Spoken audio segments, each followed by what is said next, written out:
Okay, welcome everyone. If you are just now joining us, welcome to Bridge Innovate Inspire series. Engage remote audiences, activities and tools for virtual meetings. I think it's a topic that's been relevant for us for the past year, but sometimes very often to just, hard nut to crack, right? To do really well.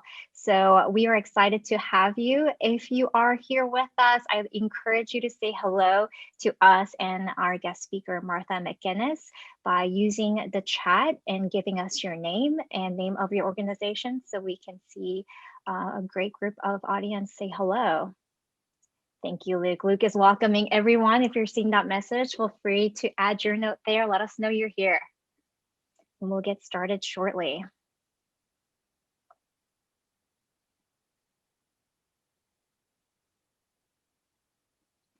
Okay, we'll go ahead and get started. So welcome everyone. My name is Mary Kim. Welcome to the Bridge Innovate Inspire series. We invite extraordinary leaders from around the world to share insights, innovations, and inspiring stories to help us as leaders to drive change in our organization. So we are so thrilled to have you join us today and be part of our session and our community. Welcome everyone. We're seeing some familiar names in the chat. Hello, Rosina, Clinton, Joanne. Great to see everyone here. Glenda, oh my goodness. The whole family's here. We're excited to see everyone. So let's go on and share a little bit about what we believe in. So many of you are hopefully familiar with us as Bridge. We like to share a little bit about what we believe in, so you get to know us a little better. So we'll believe in partnerships built on integrity, the power of collective wisdom, human-centered design, foresight for competitive advantage, driven by bold strategy and innovation. So innovation for good is our social responsibility, something that we try to practice every day. So we hope that you stay for the duration of today's program and come back later to continue to get to know us. So welcome again to everyone joining us today for our Inspire series. Today, we invited Martha McGinnis. I would describe her as a thought leader in visual storytelling, but that would be just a personal note here. I think she does some really beautiful and wonderful work. Martha has 20 years of experience in private industry that encompassed management, finance, organizational development, and operations. So I think some of that actually blends into the beautiful work she does that informs what she does with what she found, the business she founded, Visual Logic, started in 2002. So I would say all her work has fused into that just by looking at all her wonderful work. She works as a professional graphic recorder. As I mentioned, I would call her an expert in visual storytelling. And she provides not only graphic recording, but also facilitation, and provides fresh and powerful tools to move organizations to higher order thinking and action. I'm borrowing some of her notes here. I think she does some really great work. I hope you're inspired. I don't think I've seen a more colorful and powerful visual of our Inspire series. So I'm excited to hand off the baton to Martha to walk us through all her great work. Thank you, Martha, for joining us today. Hello, thank you for joining me, and I'm looking forward to it. Thanks, Mary, for a great introduction. I have worked for many years in meeting rooms all over the world, actually, in front of maybe 5 people or even as many as 1,300. And I usually work on, as you can see here, on a very large sheet of paper. It is fun and it's very interactive with the group and what's all the ideas flowing. I love in-person meetings, but the fact is that we are not having them these days, and I really think the virtual meetings are here to stay. It's not likely that we're going to be 100% in person anymore, now that folks have discovered just how easy it is to have a virtual meeting. I would like you to, I'm going to share a couple of things that I do as well. This is a virtual graphic recording on paper. It was a presentation that was done a year ago, but it's still quite timely. It's about working virtually and keeping your life and your work going in a productive manner. Another one is from a conference that was held in October here in, well, it was virtual. It wasn't here. I'm in Atlanta, but it's again on paper. The next one is a virtual graphic recording that was done on an iPad. You can see it's not nearly as detailed, and I have found that I cannot work as fast or as effectively on a tablet as I can on paper, which has really shaped the way I work.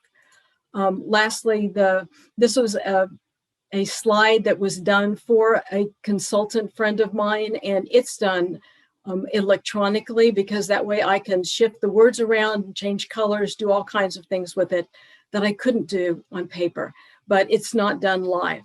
That's the trick. So a virtual graphic recorder can bring a lot of energy to your meetings and capture a lot of the detail and the content, but it also helps to capture the emotion.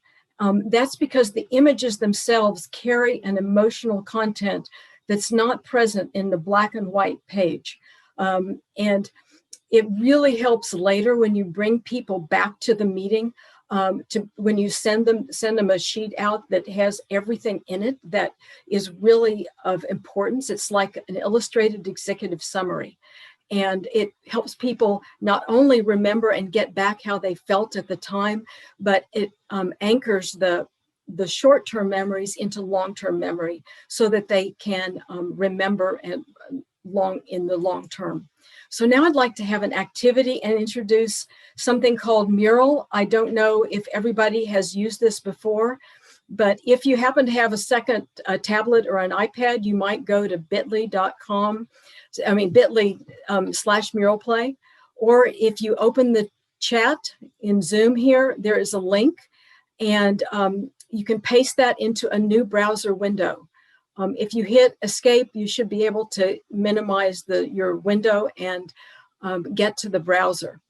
And it's going to take you to a mural screen where you can if you look down in the far right corner of the mural screen, you will find that you have a box there, and it's got a little smaller green rectangle in it. And I want you to use that rectangle to orient yourself up to the top left corner where it says app.catalyst cards. And then under the app.catalyst cards, you'll see a gray square that you can turn black when you click on it. So I want you to go there and click on it, and it's going to take you out to a new screen, which is perfectly fine. We're going to go there. It's the Catalyst card screen. And you can look for a moment, and I want you to think what the image you got or the image you're seeing on the screen now, what does that remind you of in terms of the virtual meetings that you have been to in the last year? Something that you maybe really like or really dislike about those virtual meetings. What comes to mind? When you get an idea, I want you to go back to the mural screen and click, and over on the left, you'll see a toolbar. And you can pick a text up at the top square. There's a text box. You're going to pick a sticky and write your idea on the sticky. And then next, go down to the star and pick an icon, and that matches your card or your idea. And you can do that by clicking here on the search bar. And so we'll see what's happening on the screen. We're getting some ideas. That's great. Oh, someone says spotty internet connection. I hope that's not me. We have a visiting laborer. Let's see, we've got some ideas coming on. That's great. Hopefully people are able to find the bar on the left.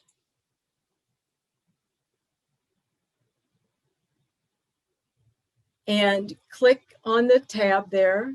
You can't, if it's my screen, you won't be able to. You need to be on Mural yourself.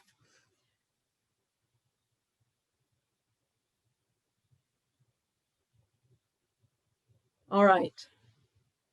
We'll come back in a little bit and look for some ideas and see what's coming. Sore eyes, very good. You just click on this and type on your sticky. Okay. Thank you for that. Tranquility. Oh, that's a nice one. I'm glad that that's what it feels like. So I'm going to come back to the webinar now, and we'll click on down. When you have a meeting, you can't expect engagement to happen automatically. You really have to plan for it. And there are a couple of tools I'd like you to keep in mind. One of them is fairly recent. It's called 72 Easy Tricks for Better Virtual Meetings.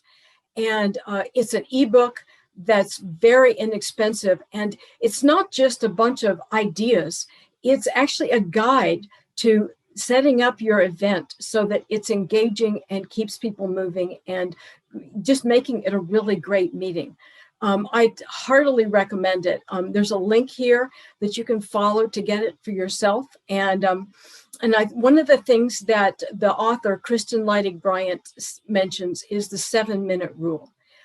It's a very common thing these days, but I don't know if everybody knows about it. And basically it means that every 6 or 7 minutes, you need to have an interactive activity that will bring your group back into the room and bring their attention back to the screen. It's very common. A friend of mine who is the director of leadership development for a Fortune 100 company says that they've instituted this, and not only does it help engagement, but it helps the facilitator plan the meeting more effectively because it keeps the participants front of mind.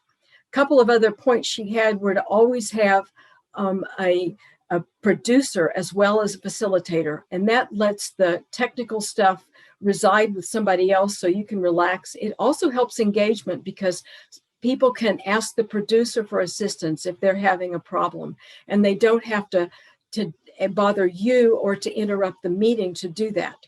And lastly, it's good to have a header, and that's because people come back, they may have to go away to the restroom or to answer a doorbell. When they come back, it really helps them to orient themselves. So when you're planning for engagement, it's good to start early, even well before the meeting, and perhaps have some pre-work. It might be questionnaires, surveys, interviews, things to read, or worksheets for the participants to print out to use during the meeting. And that can be very useful because actually paper and pen are better tools for remembering and for taking notes than a tablet or a phone are. And if people remember better when they're writing than when they're typing, for instance, then actually it's 25% faster to take notes on paper than on a tablet, which is one of the reasons that I use paper almost exclusively for my virtual work. Everybody these days knows about breakouts and chat and polls. There are also quizzes and games. We'll look at a couple of those going forward. Process templates like those that you can find in Mural or in Miro, both of them have wonderful templates that you can build a whole day's worth of activities around, and also infinite whiteboards. So some of those are also sketchtogether.com, which has a whiteboard where you can bring everybody in. It's very easy to use, and you can have 100 different people on the board at the same time, drawing and gathering ideas. If you get an inexpensive account, you can actually save the board and share it with everybody who was there. Concept board is a different one, and it has an interesting feature where you can actually tag different areas in the board, and it will allow you to run a presentation moving around the board, so you can actually build your whole presentation off of your whiteboard. The one thing I'd like to point out about Mural is that if you go to mural.co/consultants, you can get a free account for yourself. And they'll even convert a paid account to free once you fill out a brief questionnaire, and you'll hear back in a day or two. There are some great descriptions of these different functions or different whiteboards at this bit.ly link, and I recommend it because it goes into some depth about what they're all about. So next I have a question. What's your favorite whiteboard? If you have one that, and I think we're going to do a poll at this point, just choose which one you like. If it's not there, go ahead and put that in chat. You may use the Zoom or Teams one, that's fine. And if you have a favorite whiteboard, tell us why. Put that into chat so we can see. Thank you. It looks like we're getting some good responses. Folks use other tools, so do please put that in chat. A lot of folks use the Zoom whiteboard, and it's very easy to use. So very good.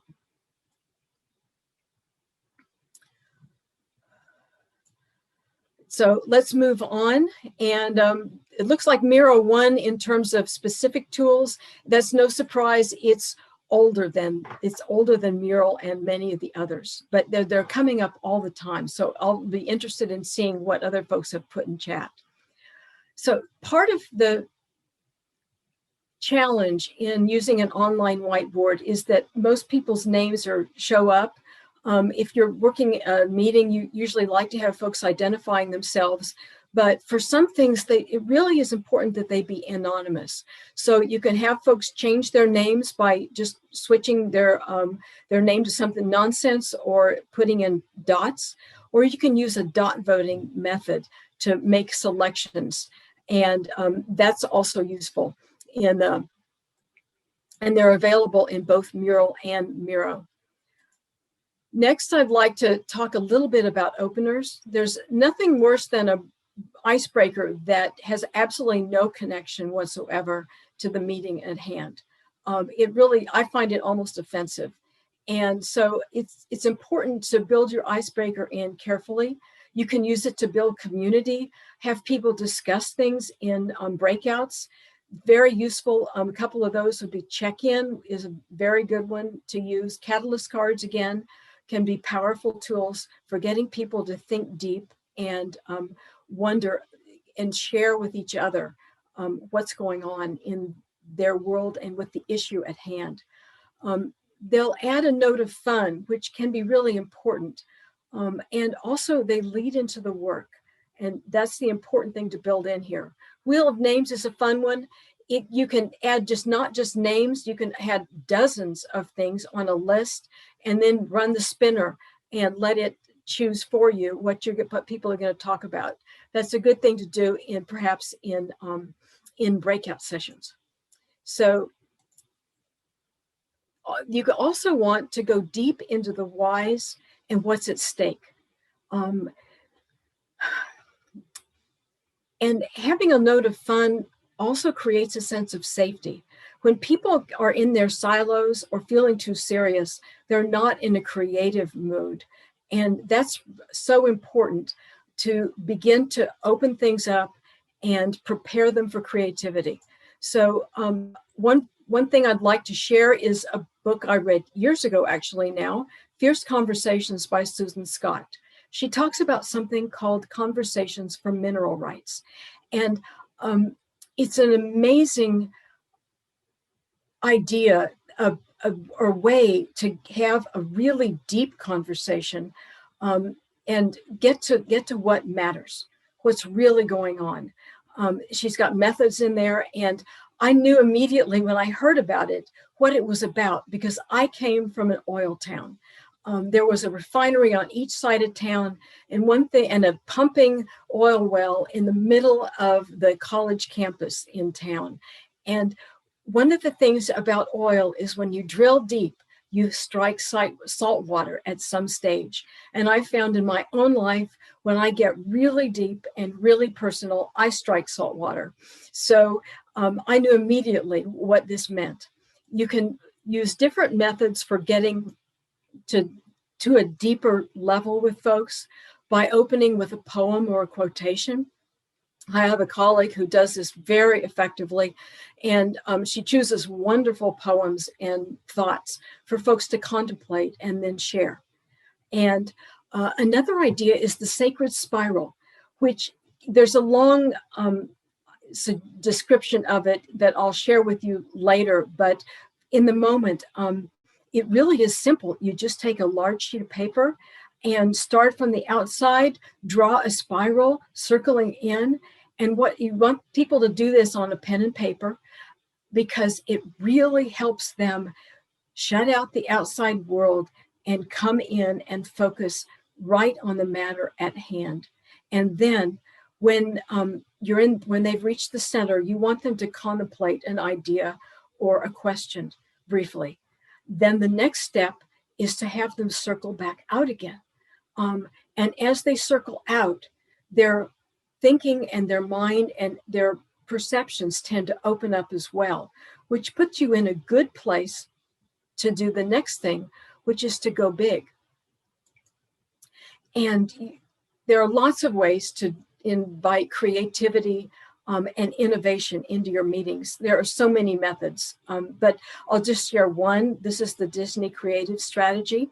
There is a description of it at this bit.ly link. Again, you'll get the link for that. There are templates. There's a template in Miro already. It's kind of boring. So I did a more fun one that you're welcome to have as well. And it basically, the way you do this is you move everybody into the dreamer space. This is for brainstorming and no criticisms are allowed. Once you've collected a lot of ideas, you move to the realist space and put that hat on. And this is where you put legs on each idea. Make it fit. Figure out how it might work. Figure out what the milestones and whatever realistic aspects are to make an idea happen in the world. And then you move into the critic space and figure out, what's wrong with it? What's gonna go wrong? What might the unintended consequences be?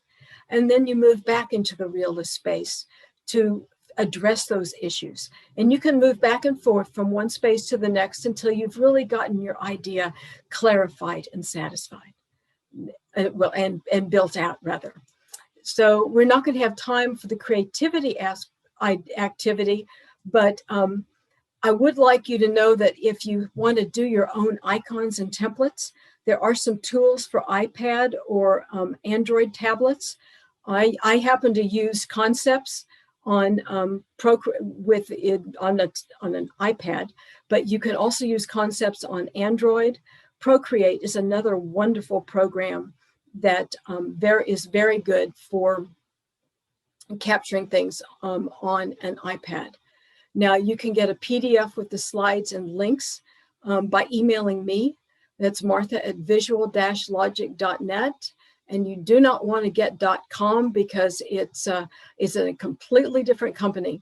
And at this point, I guess I'd like to know if you have any questions. So please share with me whatever those might be. Thank you.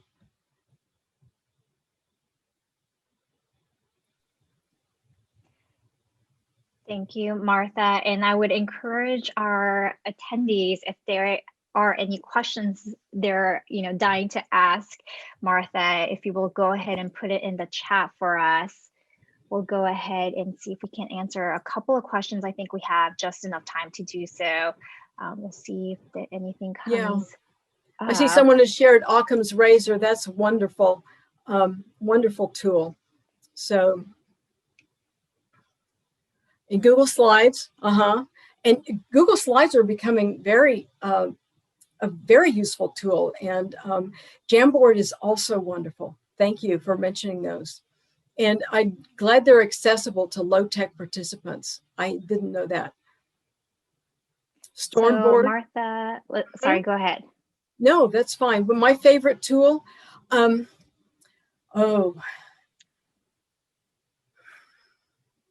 well, I want you to, I would send you to 72 Easy Tricks again, because it's a great resource for a lot of tools.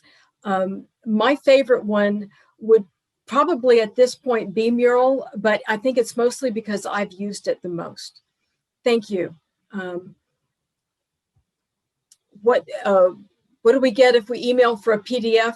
I'll send you not just the slides, but all of the links that I mentioned. So all the resources, you'll get access to all of those.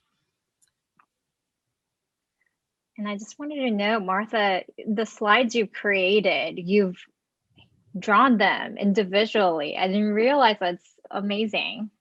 Well, and the point was to sort of, it loosens things up when it's hand-drawn. There's something about PowerPoint that is so packaged that it can shut people down, because they feel like if their ideas aren't perfect, then they can't share them. But if it's hand-drawn, it's more inviting for people to be creative and open. And so I would recommend, if you build a template in Miro or on any of these whiteboards, try hand drawing one and pasting it up. I think that you'll find that it's more inviting to people to interact with it. When you save something, save it as a JPEG or a PNG file. And I like PNG files myself because they have a transparent background. So when you paste them in, they don't have a white box around them. Absolutely. We're seeing some questions come through. So Lindsay's asking, how do we engage people in a group who aren't naturally close or comfortable? She likes some of these tools for a smaller team, but it's a larger team she's curious about. Yeah, and that's where you want to get people to maybe in breakout groups. So I wouldn't necessarily do everybody in a large group, but I would have a breakout and have breakouts and have people do these interactive things in smaller groups of, say, 4 to 5 people, so that they all have a chance to share and they get more comfortable with the smaller group. And then perhaps someone, if you want, can share out into the larger group one highlight or theme that they heard, someone who's comfortable doing that. So it's a way of getting everybody in the room comfortable. You want to have an environment somewhere where each person can feel heard. That's really important. Absolutely. I think I'm just going to ask one more question, because I think this is a good one as well. Do you have any recommendation on tools for that's easiest for participants that don't want to subscribe or are very uncomfortable with technology, which I think we always have that variation when we're doing a lot of these sessions? Yeah, well, sometimes you can do things just on paper and have them hold it up. If you're doing an interaction like that, that's very low tech. But Google Docs, or Google Slides is a great place, and most people are comfortable these days with Google and can follow a link to that. That's pretty simple. Or if you're in Zoom, the Zoom whiteboard is pretty easy to use these days. So those, we're virtual and it's a technology platform. So I'm not sure I have anything that's easier than that to share. Great. Well, thank you, Martha. Seeing some more comments come through as well, but it's been really insightful just hearing you share not only your beautiful work, but some of your tips on virtual meetings. And I think we got to see kind of that glimpse with your previous work example of all the great work that you do through graphic recording. So one of the things I'll just wrap up, we are almost at time. If you enjoyed Martha's session, I hope you did. A lot of great information here, a lot of tips. We have many more scheduled to come as part of our Inspire series. We have Mary Axelson coming on April 7th with coaching circles, and we have a couple of programs that are more workshop style, our virtual programs like Foresight Scouts coming up on April 13th, as well as some of our creative problem solving programs. So we look forward to connecting with you, and thank you again. Again, Martha's email is in the chat if you'd like to reach out to her directly to get all the great resources and the PDF. And we hope to see you at our next session. Thank you everyone for joining us today. Thank you, Martha. Thank you.